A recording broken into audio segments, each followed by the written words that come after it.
സങ്കീർത്തനം 116. യഹോവ എൻ്റെ പ്രാർത്ഥനയും യാചനയും കേട്ടതുകൊണ്ട് ഞാൻ അവനെ സ്നേഹിക്കുന്നു. അവൻ തൻ്റെ ചെവി എങ്കിലേക്ക് ചായ്ച്ചുകൊണ്ട് ഞാൻ ജീവകാലമൊക്കെയും അവനെ വിളിച്ചപേക്ഷിക്കും.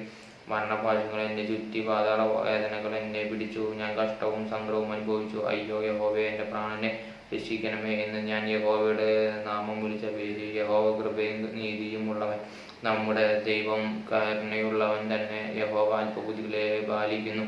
ഞാൻ എളിമപ്പെട്ട് അവൻ എന്നെ രക്ഷിച്ചു. എൻ മനമേ, നീ വീണ്ടും സ്വസ്ഥമായിരിക്കാൻ യഹോവ നിനക്ക് ഉപകാരം ചെയ്തിരിക്കുന്നു. നീ എൻ്റെ പ്രാണനെ മരണത്തിൽ നിന്നും എൻ്റെ കണ്ണിനെ കണ്ണുനീരിൽ നിന്നും എൻ്റെ കാലിനെ വീഴ്ചയിൽ നിന്നും രക്ഷിച്ചിരിക്കുന്നു. ഞാൻ ജീവനുള്ളവരുടെ ദേശത്ത് യഹോവയുടെ മുമ്പാകെ നടക്കും.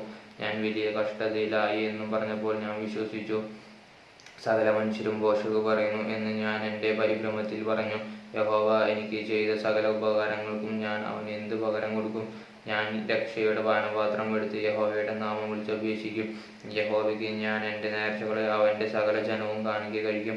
തൻ്റെ ഭക്തന്മാരുടെ മരണം യഹോവയ്ക്ക് വിലയേറിയതാകുന്നു. യഹോവ, ഞാൻ നിന്റെ ദാസനാകുന്നു, നിന്റെ ദാസനും നിന്റെ ദാസിയുടെ മകനും തന്നെ. നീ എൻ്റെ ബന്ധനങ്ങളെ അഴിച്ചിരിക്കുന്നു.